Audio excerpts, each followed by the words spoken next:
Hello friends, welcome back to my YouTube channel study genius 96। Friends, आज की इस video में हम लोग एक महत्वपूर्ण टॉपिक को कवर करेंगे जो आपके किसी भी कम्पिटिटिव एग्ज़ाम के लिए महत्वपूर्ण है। और आज का जो टॉपिक है यह है सर्वोच्च न्यायालय, ठीक है, जिसे हम लोग इंग्लिश में सुप्रीम कोर्ट कहते हैं।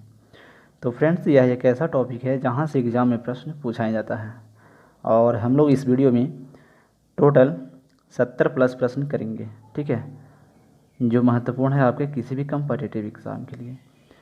तो ज़्यादा टाइम ना वेस्ट करते हुए आज का पहला प्रश्न को हम लोग करेंगे। तो आज का पहला प्रश्न बोल रहा है, और फ्रेंड्स पहले आप लोग खुद से प्रयास करिएगा प्रश्न का उत्तर देने के लिए। तो चलिए देखते हैं आज का पहला प्रश्न को। पहला प्रश्न बोल रहा है, भारतीय संविधान के किस भाग में संघीय न्यायपालिका का उल्लेख है? तो इस प्रश्न का राइट आंसर होगा ऑप्शन डी, यानी कि भाग 5 में, ठीक है। और ये जो प्रश्न है पूछा गया है रेलवे 2003 में। सारे प्रश्न इंपॉर्टेंट हैं, ठीक है, तो आप लोग याद करते चलिएगा। अगला प्रश्न करेंगे, निम्नलिखित में से किसके अंतर्गत भारत में सर्वप्रथम सर्वोच्च न्यायालय की स्थापना हुई? तो इस प्रश्न का राइट आंसर होगा ऑप्शन ए, रेगुलेटिंग अधिनियम 1773 के तहत, ठीक है। और ये भी प्रश्न यूपी PCS 1998 में पूछा गया है। अगला प्रश्न करेंगे 3 में बोल रहा है, संविधान के व्याख्याकार और संरक्षक कौन है? तो इस प्रश्न का राइट आंसर होगा ऑप्शन सी, यानी कि सर्वोच्च न्यायालय। नेक्स्ट प्रश्न करेंगे, भारतीय संविधान की व्याख्या करने का मुख्य अधिकारी कौन है? तो इस प्रश्न का राइट आंसर होगा ऑप्शन डी, यानी कि सर्वोच्च न्यायालय, ठीक है। नेक्स्ट प्रश्न करेंगे, अगला प्रश्न है, भारत के सर्वोच्च न्यायालय की स्थापना हुई थी?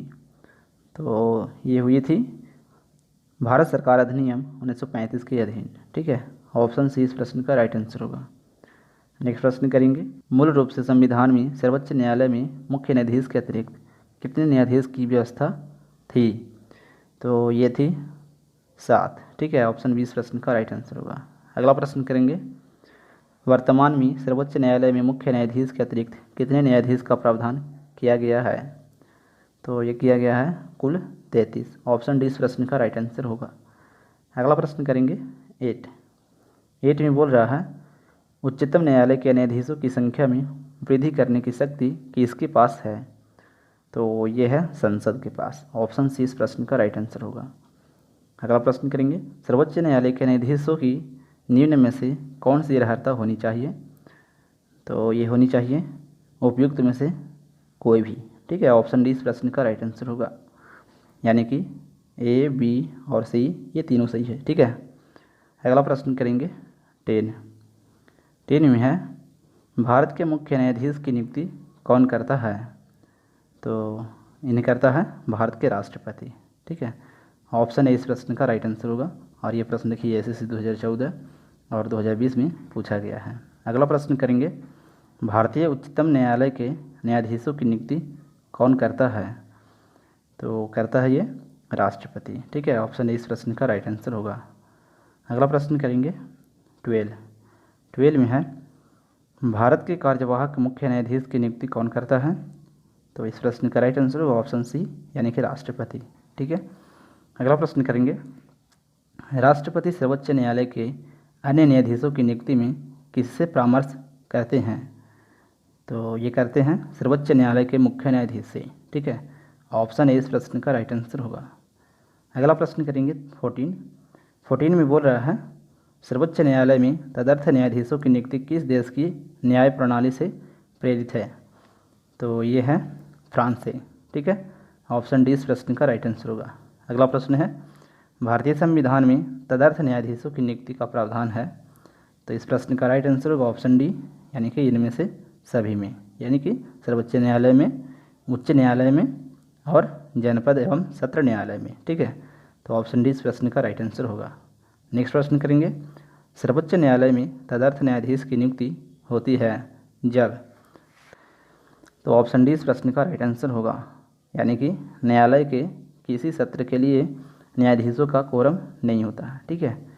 अगला प्रश्न करेंगे 17 में बोल रहा है, सर्वोच्च न्यायालय में तदर्थ न्यायाधीशों की नियुक्ति कौन कर सकता है? तो इस प्रश्न का राइट आंसर होगा ऑप्शन डी, यानी कि राष्ट्रपति की अनुमति प्राप्त कर सर्वोच्च न्यायालय का मुख्य न्यायाधीश। ठीक है, अगला प्रश्न है 18, सर्वोच्च न्यायालय में न्यायाधीश नियुक्त होने के लिए व्यक्ति को कम से कम कितने वर्ष उच्च न्यायालय का एडवोकेट होना चाहिए? तो इस प्रश्न का राइट आंसर होगा ऑप्शन बी, यानी कि 10 वर्ष का। ठीक है, अगला प्रश्न करेंगे, उच्चतम न्यायालय के मुख्य न्यायाधीश कितने वर्ष की आयु तक पदधारी रहते हैं? तो ये रहते हैं 65 वर्ष तक। ठीक है, ऑप्शन ए इस प्रश्न का राइट आंसर होगा।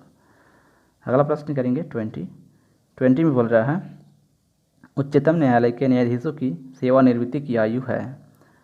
तो ये है 65 वर्ष। ठीक है, ऑप्शन ए इस प्रश्न का राइट आंसर होगा। और ये प्रश्न देखिए कितनी बार एग्जाम में रिपीट किया है।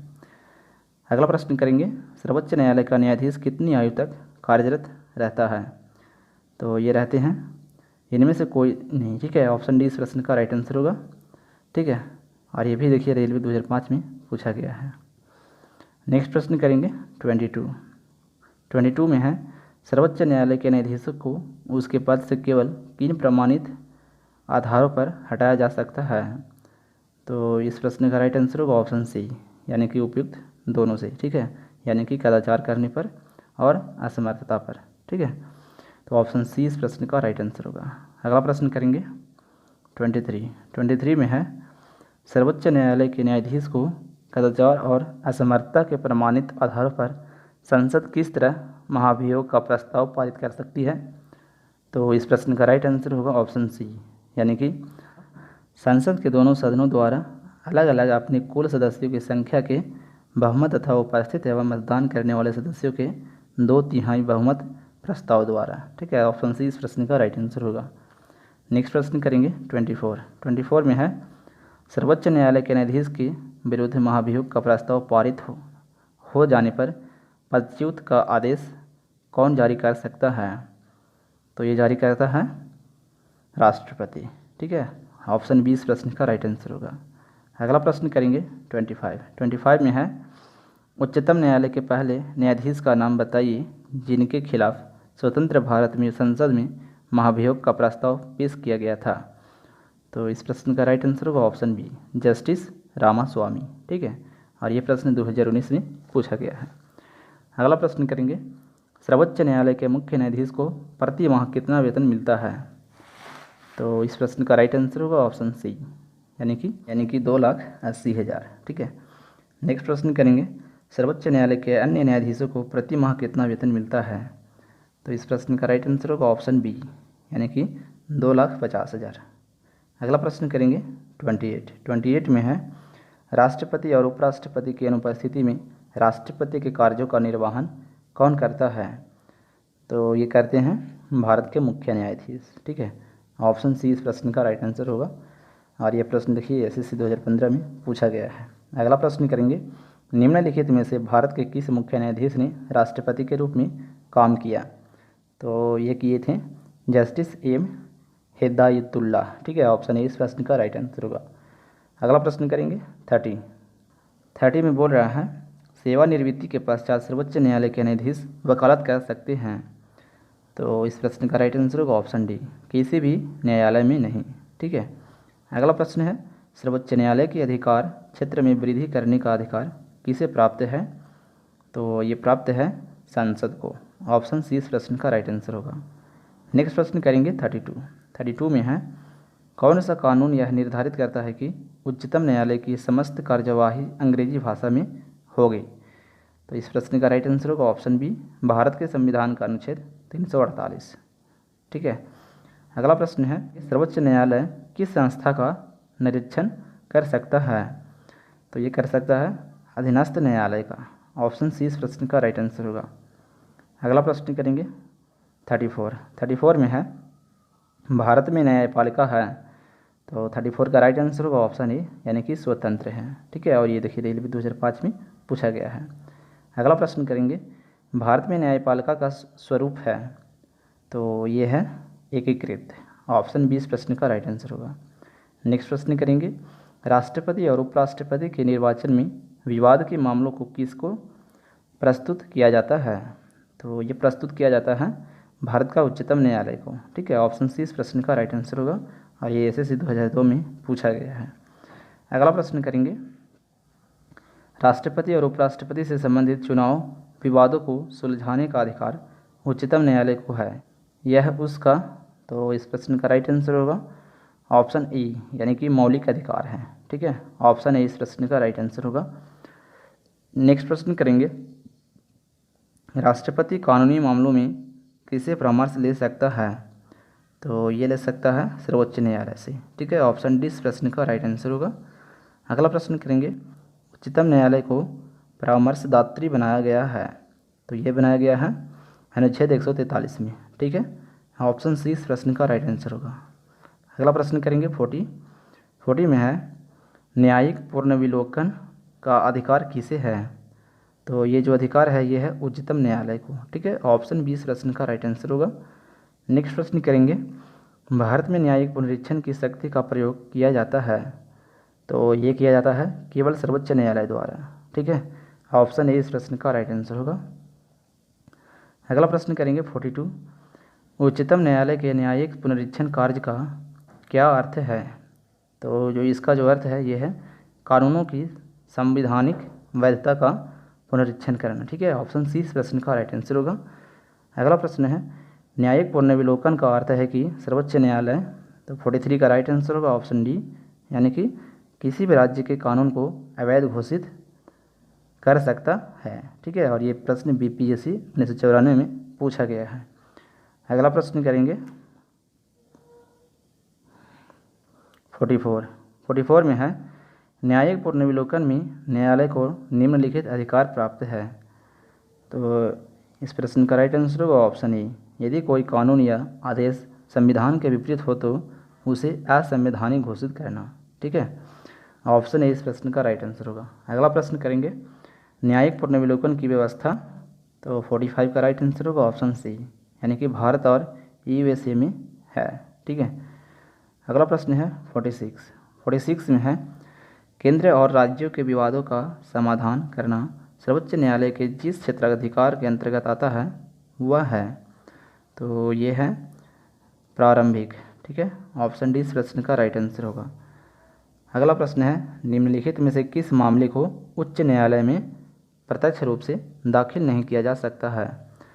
तो इस प्रश्न का राइट आंसर होगा ऑप्शन ए, यानी कि दो अथवा अधिक राज्यों के बीच विवाद है। ठीक है, ऑप्शन ए इस प्रश्न का राइट आंसर होगा। अगला प्रश्न करेंगे 48 में है, जनहित याचिका दायर की जा सकती है, तो ये की जा सकती है उपयुक्त दोनों में, यानी कि उच्च न्यायालय में और सर्वोच्च न्यायालय में। ठीक है, तो ऑप्शन सी इस प्रश्न का राइट आंसर होगा। नेक्स्ट प्रश्न करेंगे 49, सर्वोच्च न्यायालय किसे हटाने के लिए राष्ट्रपति से सिफारिश कर सकता है? तो ये कर सकता है संघ लोक सेवा आयोग के अध्यक्ष व सदस्यों को हटाने के लिए। ठीक है, ऑप्शन बी इस प्रश्न का राइट आंसर होगा।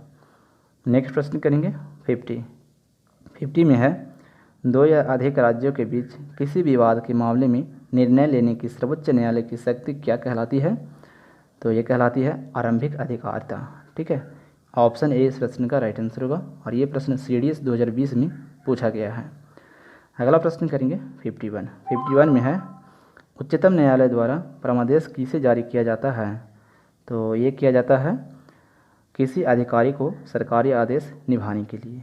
ठीक है, ऑप्शन ए इस प्रश्न का राइट आंसर होगा। अगला प्रश्न करेंगे, निम्नलिखित में से उच्च न्यायालय या उच्चतम न्यायालय की वह रिट या आदेश कौन सा है जो किसी अधिकार को रद्द करने के लिए लिया जाता है?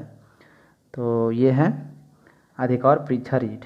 ठीक है, ऑप्शन सी इस प्रश्न का राइट आंसर होगा। अगला प्रश्न करेंगे 53 में है, लाभ का पद परिभाषित हुआ है, तो ये हुआ है सर्वोच्च न्यायालय द्वारा। ऑप्शन ए इस प्रश्न का राइट आंसर होगा। नेक्स्ट प्रश्न करेंगे, निम्नलिखित में से किस मुकदमे में भारतीय सर्वोच्च न्यायालय ने सर्वप्रथम संविधान के मौलिक लक्षण का सिद्धांत प्रतिपादित किया? तो इस प्रश्न का राइट आंसर होगा ऑप्शन ए, यानी कि गोलकनाथ बनाम पंजाब राज्य। ठीक है, ऑप्शन ए इस प्रश्न का राइट आंसर होगा। अगला प्रश्न है, भारतीय संविधान का कौन सा अनुच्छेद संवैधानिक विवाद में सर्वोच्च न्यायालय के अपीलीय क्षेत्राधिकार से संबंधित है? तो ऑप्शन डी इस प्रश्न का राइट आंसर होगा। अनुच्छेद 134 ए को मिलाकर अनुच्छेद 133 को पढ़ना। ठीक है, अगला प्रश्न करेंगे 56 56 में बोल रहा है केंद्र और राज्यों के बीच होने वाले विवादों का निर्णय करने की भारत के उच्चतम न्यायालय की शक्ति आती है। तो ये आती है इसकी मूल अधिकारिता के अंतर्गत। ठीक है, ऑप्शन सी इस प्रश्न का राइट आंसर होगा। नेक्स्ट प्रश्न करेंगे 57। भारत का उच्चतम न्यायालय कानूनी तथ्य के मामले में राष्ट्रपति को परामर्श देता है। तो इस प्रश्न का राइट आंसर होगा ऑप्शन बी, तभी जब वह ऐसे परामर्श के लिए कहता है।